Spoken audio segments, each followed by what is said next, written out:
Let's take a look at the second step. The second step requires of us that we reach a belief. Only a belief. That's all it is. And yet it's a major leap. Because for some of us, because we may be coming from a place of absolutely stagnant religious or spiritual beliefs. Maybe we are actively agnostic or actively atheistic. Most people are not. Most people may talk about it, but they're really afraid of God. Remember that as a sponsor, please, because they know they've done a lot of things. They're afraid of being punished and so forth. They don't want it having to do with God because they're afraid of what He's going to do to them. And we have to find a way to get past that. Now, the big book is going to show us the way, and it starts out with these two propositions. First, that the only requirement here is that you be willing to adopt your own conception of God, whatever that may be. It doesn't have to be anything profound at all. It may be that your conception of God is in the trees and the forest and the animals and nature. It may be your conception of God is something totally off the wall that nobody else ever thought of. It doesn't matter. Because what we're doing here is we're addressing ourselves to a power greater than ourselves. So we need to be willing to choose a higher power of our own understanding, whatever that may be.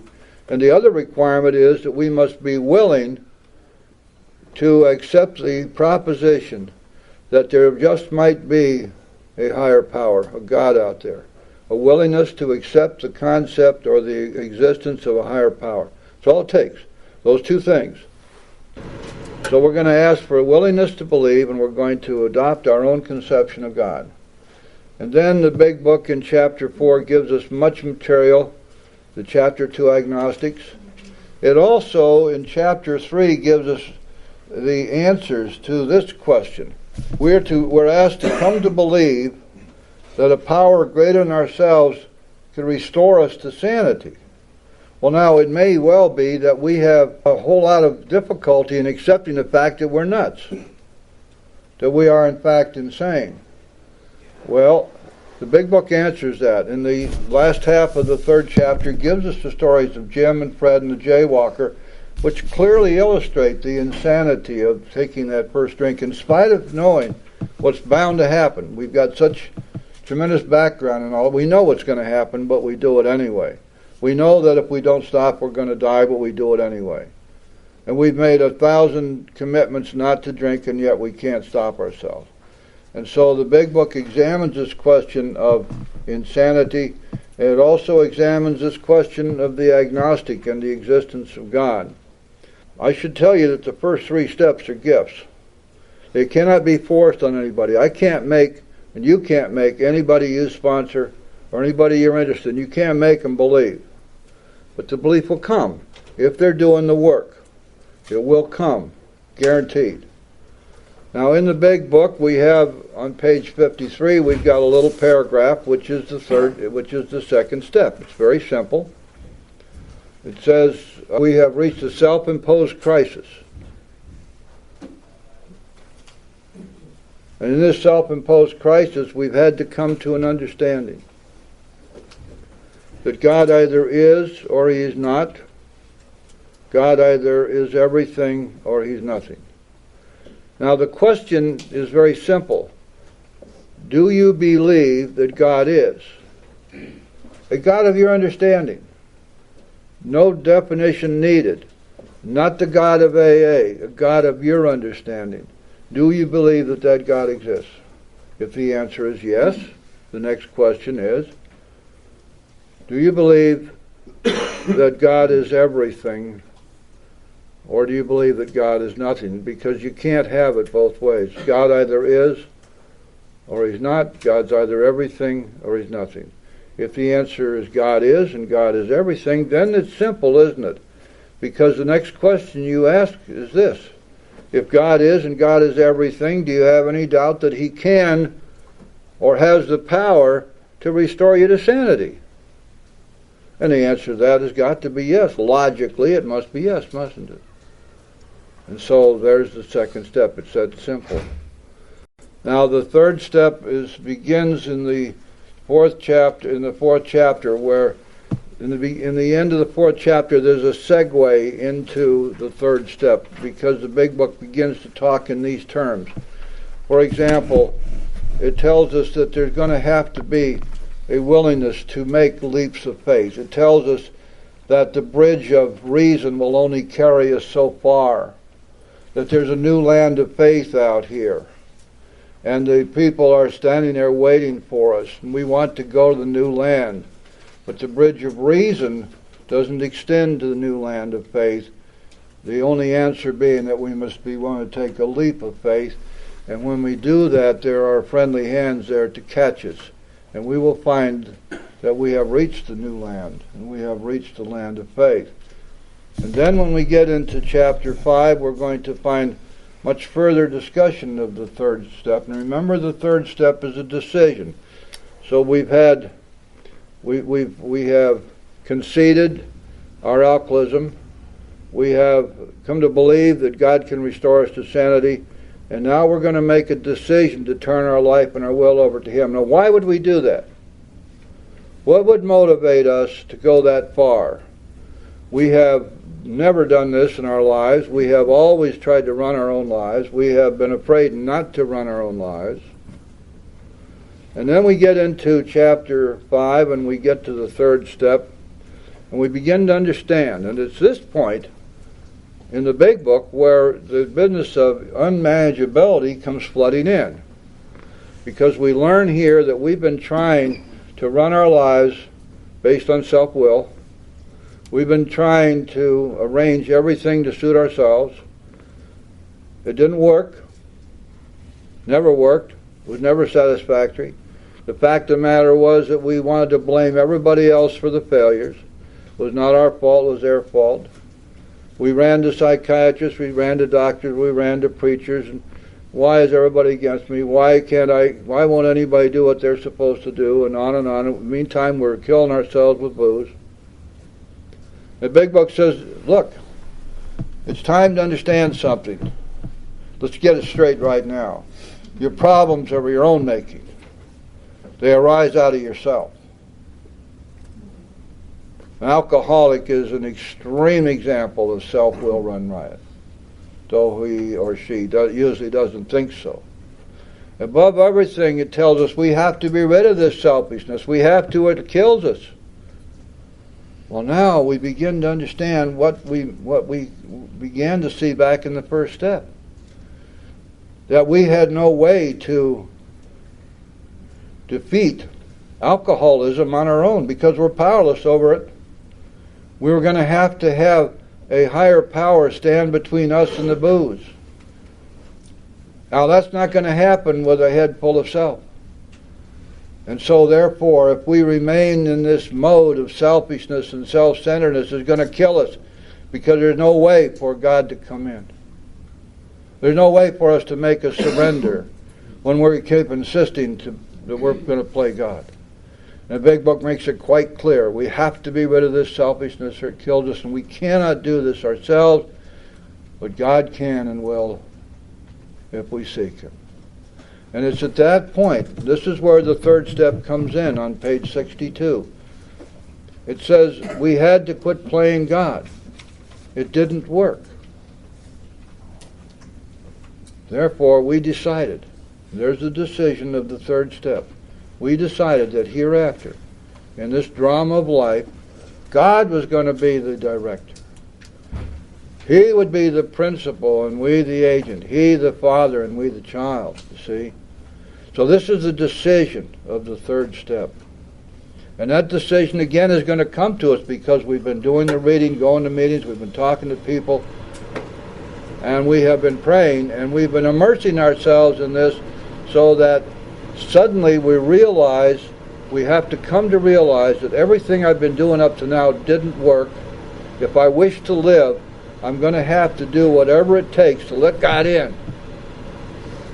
We find out that we must make a commitment from here on to work the rest of the steps.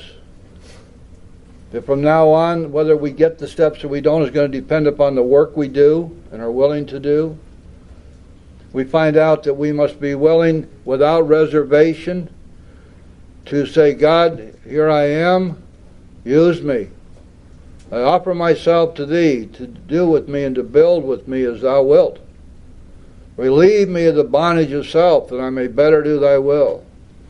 Take away my difficulties, that victory over them may bear witness to those I would help, of Thy power, Thy love, and Thy way of life. May I do Thy will always. Amen. A powerful prayer. Think of what it's saying. No reservations here. We're saying, here I am, use me in any way that you see fit. And I am making that commitment right now to be free of the things in myself that will stop you from being able to use me. And that means the things that block me off from you. That's the third step prayer. You see, it is the way we implement the decision of the third step.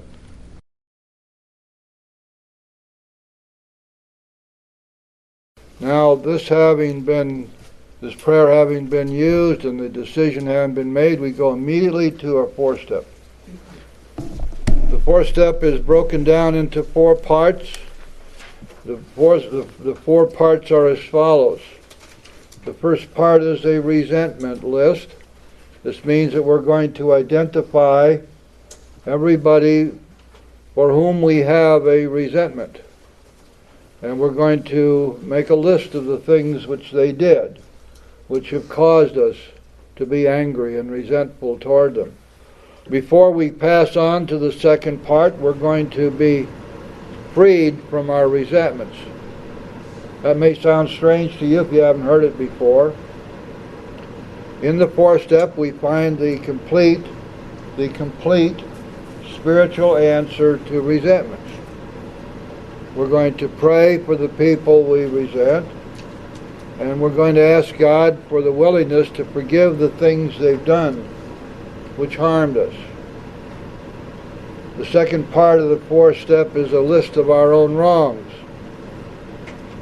Now, this second part of the fourth step is done without reference to the harm that was done by those we resented. We are not going to compare their fault with our fault. We are looking at resentments the same as we would look at termites in our basement. Most of them you can't see, but they're eating your house down, and one of these days you're going to fall through the floor. We cannot afford to let resentment stay because they kill us. And so the second part of the fourth step is designed for us to review our own faults. We look there at our dishonesty and our selfishness and our fear. Okay, now we have completed the cycle of our defects of character. Here is the problem that so many people have these days. Because if you read the 12 and 12, you've got all this phony baloney stuff about 7 deadly sins, for example. Please stay away from that. We don't deal with sin here. Those sins primarily refer to things that we do or did. They do not refer to defects of character.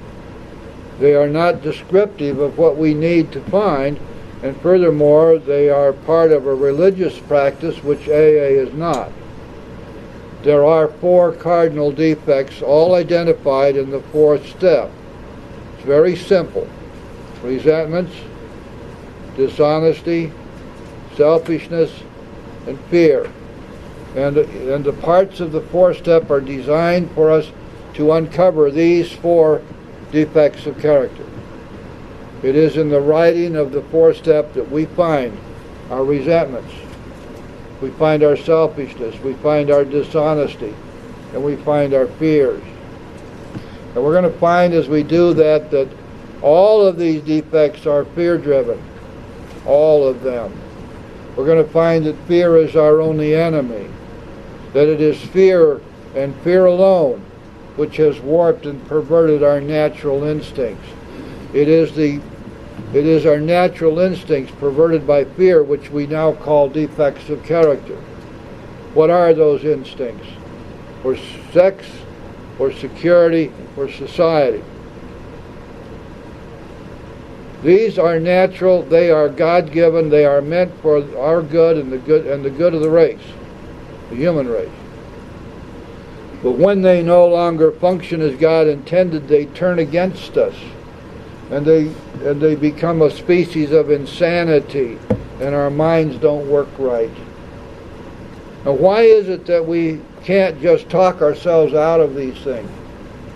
Well, you can't work on a defect which is a subliminal thing which operates below the level of conscious thought, and that's what these natural instincts are. That's why they're so deadly. We're not consciously able to control these warped defects, these warped instincts. Therefore, we must have God's help. Now, the Big Book makes it clear, if you care to read it. Our selfishness, we can't be free of ourselves, but with God's help we can. Our resentments, Big Book says we can't wish them away any more than alcohol. Our fears, we must have God's help to be freed from fear. Our dishonesty is a function of fear. We're not dishonest unless we're afraid of the results of being honest. It's in every instance, these four defects are not amenable to our own willpower or our own self-correction.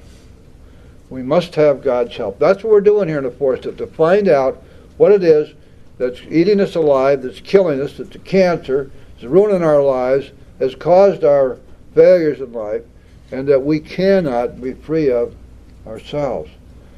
Now you see that there's a much broader scope to powerlessness than powerlessness over alcohol, because it is also powerlessness over our thinking. It's powerlessness over over these defects, powerlessness over these warped instincts. And we have to have God's help with this. And in the fourth step, we're going to find out what all of this warping has done. What are these defects which are the result of fear?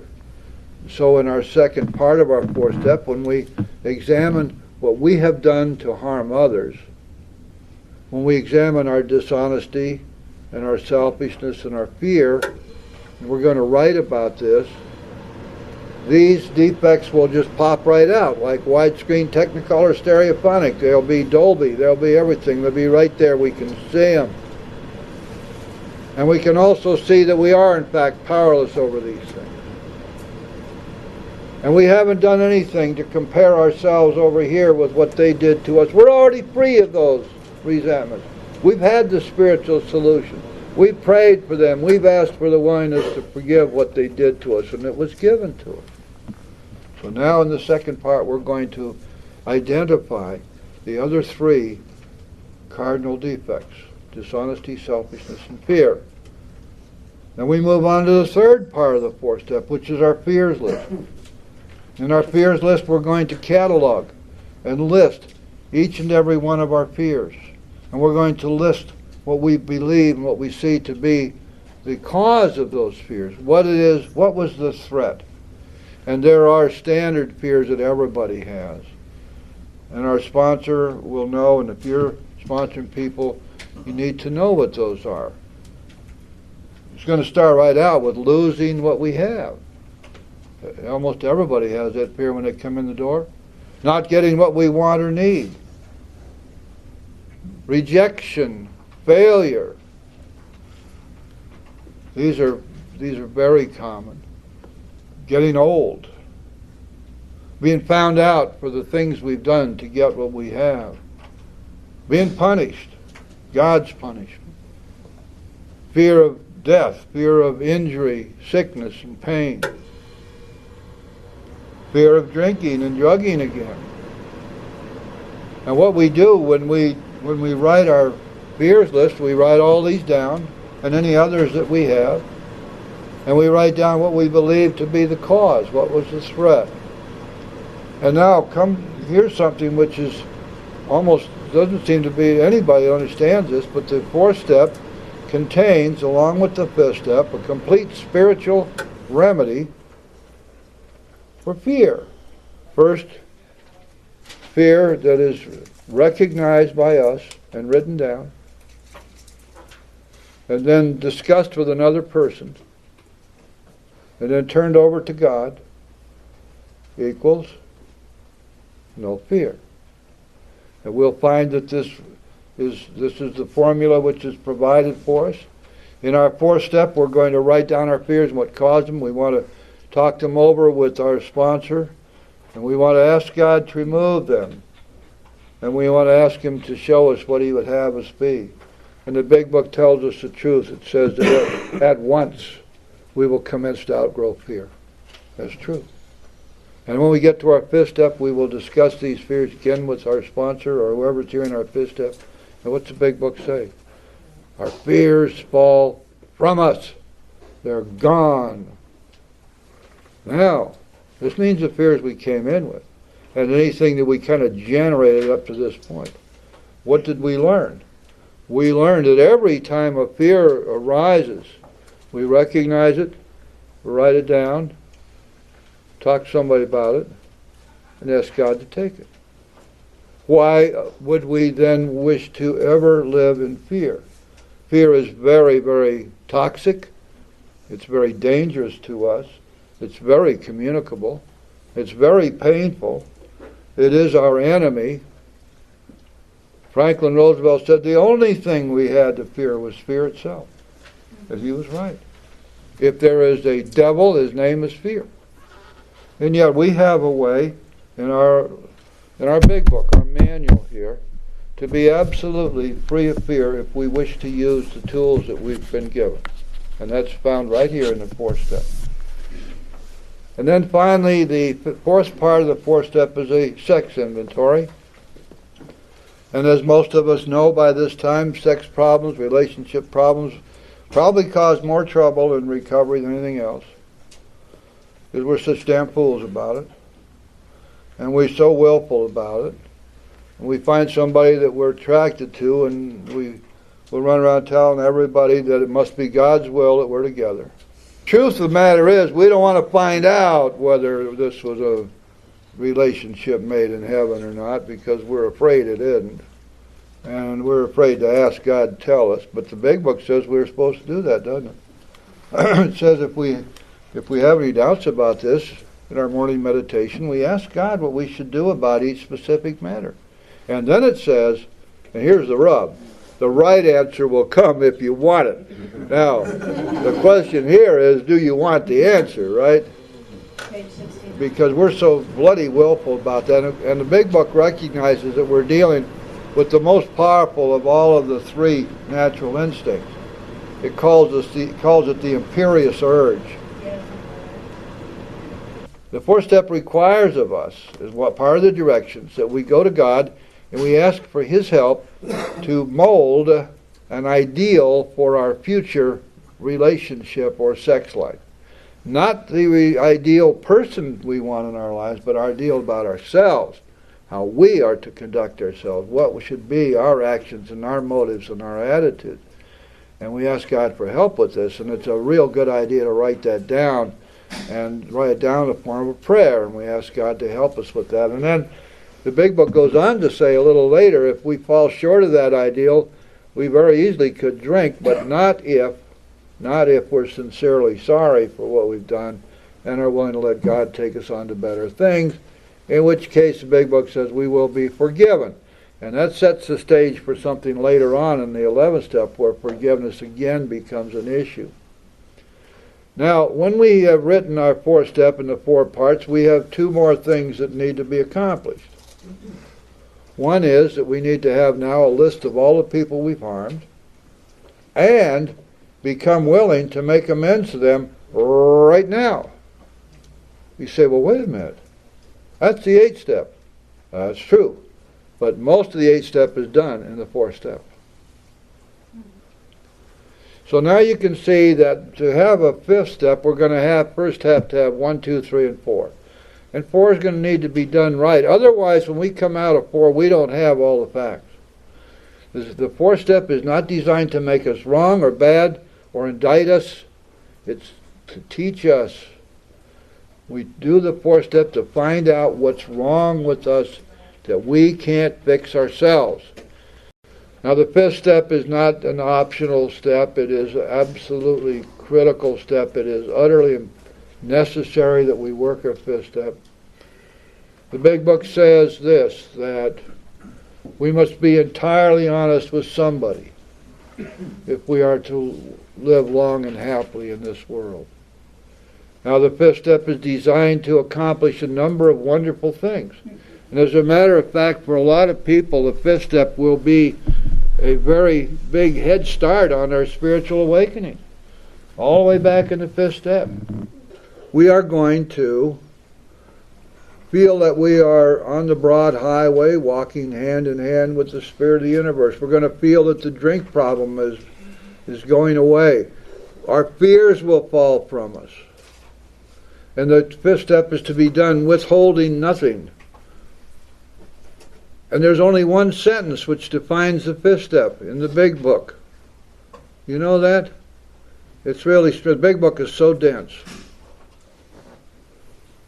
And what it tells us is this. It says that we pocket our pride and go to it. We pocket our pride, put our pride aside. Remember, pride, the godfather of all of our defects. Fear, the hitman that pride sends forth to kill us. We pocket our pride and go to it, illuminating every twist of character, every dark cranny of the past. That's the fifth step. The result of this is a wonderful thing, because the fifth step is a highly, highly spiritually charged step. It goes into antiquity.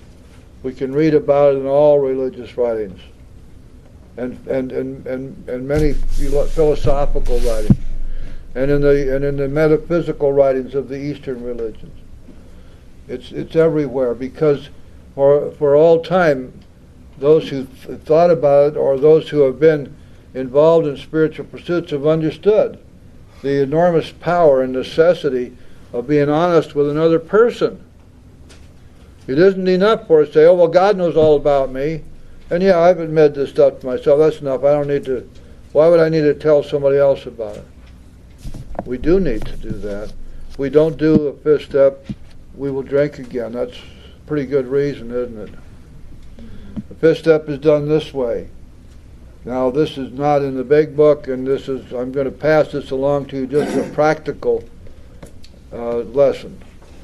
We have a fourth step, and it tells us that in the big book, and therefore we're going to follow the fourth step. We're not going to read it, but we use it as a guide. We want to do that so that we do not miss anything. And we just start right out with the resentment list and go on through the list of our own wrongs and our fears and our sex inventory. And all along the way, what we're doing is we're examining what has happened as we've gone through life. We're examining our failures, examining our pains, the pains we've caused others. We're looking to see how our defects of character were constantly getting in the way, constantly causing us to act and react in ways which were destructive and damaging not only to ourselves but to others. We really begin to see how it is that our drinking, our drunkenness, our disease was perpetuated because of these defects. We see our powerlessness over them. We see that we can't get rid of them ourselves. And somewhere along the line, as we go through this process, we come to understand and admit and decide that we cannot live with these defects anymore.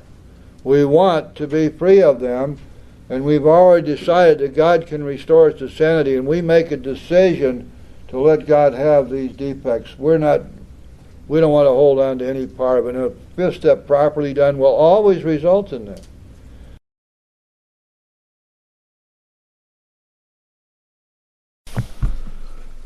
Top of page 76. If we can answer to our satisfaction, that is, yes indeed, I've done all of this, I left no stone unturned, I'm ready.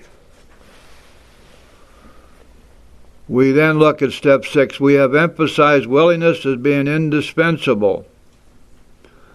Now then, are we now ready to let God remove from us all? Oh, that's a three-letter word. What don't we understand about the word all? We'd like to think that there's a lot of weasel room here. You know, we can play around with this for a while.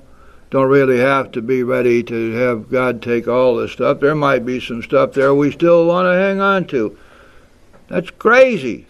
Are we now ready to let God remove from us all the things which we have admitted are objectionable? Can He take them all, every one? What don't we understand about every one?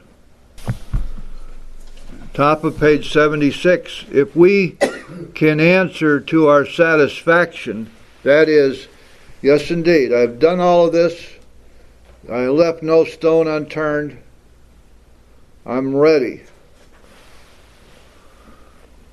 We then look at step 6. We have emphasized willingness as being indispensable. Now then, are we now ready to let God remove from us all? Oh, that's a three-letter word. What don't we understand about the word all? We'd like to think that there's a lot of weasel room here. You know, we can play around with this for a while. Don't really have to be ready to have God take all this stuff. There might be some stuff there we still want to hang on to. That's crazy. Are we now ready to let God remove from us all the things which we have admitted are objectionable? Can He take them all, every one? What don't we understand about every one?